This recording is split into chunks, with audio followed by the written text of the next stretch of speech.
శ్రీ సాయిరామ్. శ్రీ గురుదేవ దత్త. ప్రార్థన. ఓం గం గణపతాయ నమః. ఓం సరస్వత్యై నమః. ఓం శ్రీ గురు దత్తాత్రేయాయ నమః.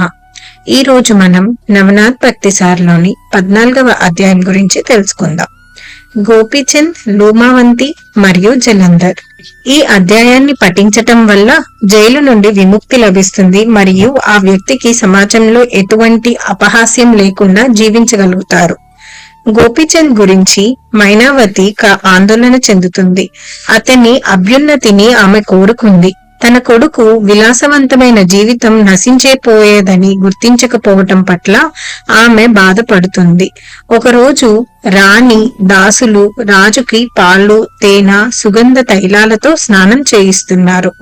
మైనావతి ఈ దృశ్యాన్ని రాజప్రస్థానం బాల్కనీ నుంచి చూశారు.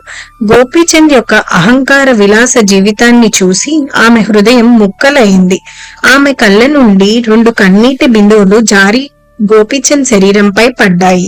ఆ వేడెక్కిన కన్నీటి బిందువులు తగిలిన వెంటనే రాజు ఉలిక్కి పడ్డాడు. పైకి చూసి తల్లి ఏడుస్తుందని గమనించాడు. వెంటనే ఆమె దగ్గరకు వెళ్లి, అమ్మా, మీరెందుకు ఏడుస్తున్నారు?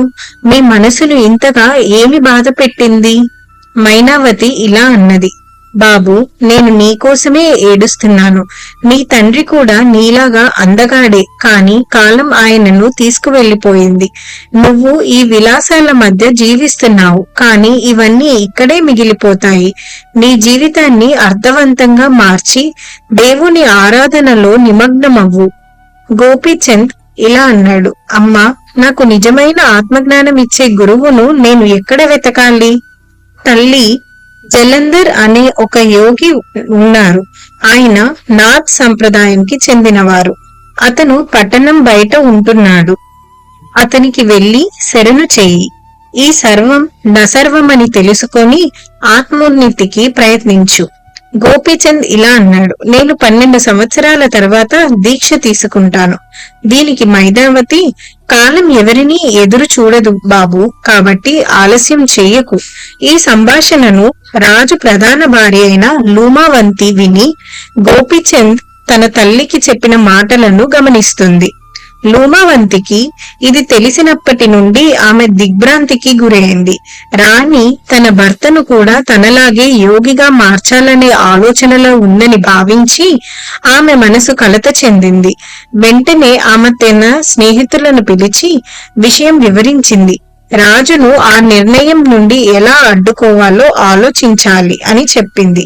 రాజుకు ఉన్న 28 భార్యలందరూ కలిసి చర్చించుకున్నారు.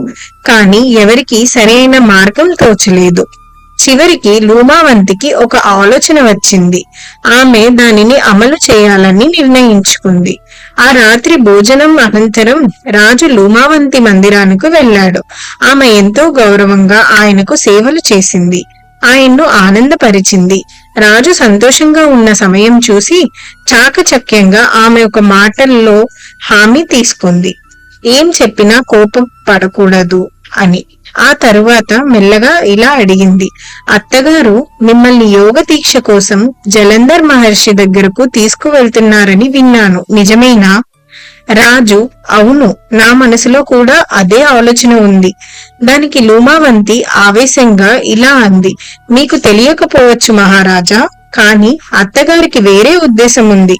ఆమె మిమ్మల్ని రాజ్యానికి దూరం చేసి జలంధరుణ్ణి రాజుగా నిలపాలనుకుంటుంది. అందుకే మిమ్మల్ని యోగిగా మార్చాలని చూస్తుంది.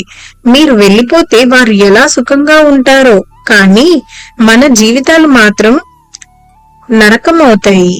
మీరు వెంటనే ఏదో ఒకటి చేయాలి. ఈ మాటలు విన్న గోపీచంద్కు ఆగ్రహం వచ్చింది. కాని ఆయన తన మనోనిగ్రహాన్ని కాపాడుకున్నాడు. ఒక మాట కూడా మాట్లాడకుండా లూమావంతి మందిరం విడిచి వెళ్లిపోయాడు.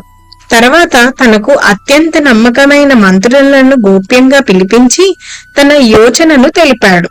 అదే రాత్రి రాజు మరియు అతని నమ్మిన కొద్ది మంది మంత్రులు ఒక రహస్య మార్గం ద్వారా నగరానికి దూరంగా వెళ్లారు.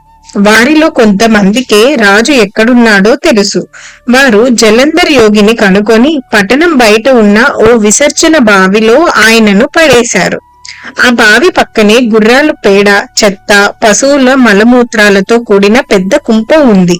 వారు ఆ చెత్త మొత్తాన్ని బావిలో వేయించి జలంధరును అక్కడే పాతిపెట్టారు. రాజు తన మంత్రులతో గోప్యత కాపాడమని ప్రమాణం చేయించుకున్నాడు.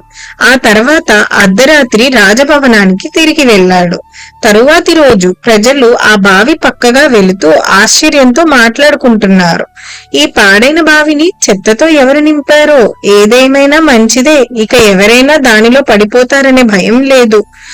ఆ యువయోగి తలపై గడ్డి మూట తగిలించుకొని తిరిగేవాడే, అతను ఊరిని వదిలి వెళ్ళిపోయాడట, మీ అందరికీ తెలుసా అని మాట్లాడుకుంటున్నారు. అయినా యోగుల స్థితిగతులు ఎవరికీ అర్థం కావు. కాని అతను గొప్పవాడు అంటూ ప్రజలు పరస్పరం మాట్లాడుకుంటూ వెళ్లిపోయారు. రాజు యొక్క భార్యలందరూ యోగి కనిపించటం లేదని తెలుసుకొని సంతోషించారు. కాని మైనావతి మాత్రం నిరాశలో మునిగిపోయింది. రాజు బయటకు చూసేటప్పుడు ఆశ్చర్యపోయినట్టు నటిస్తున్నాడు, కాని లూమావంతికి తాను జలంధర్ యోగిని ఏం చేశాడో కూడా చెప్పలేదు. అదే సమయంలో జలంధర్ యోగి తన మంత్రబలంతో వజ్రాస్త్రం మరియు ఆకాశాస్త్రం సృష్టించి బావిలో వేసిన ఆ చెత్త మొత్తాన్ని గాలిలో నిలిపేశాడు. తాను సమాధి స్థితిలో బావిలోనే కూర్చున్నాడు.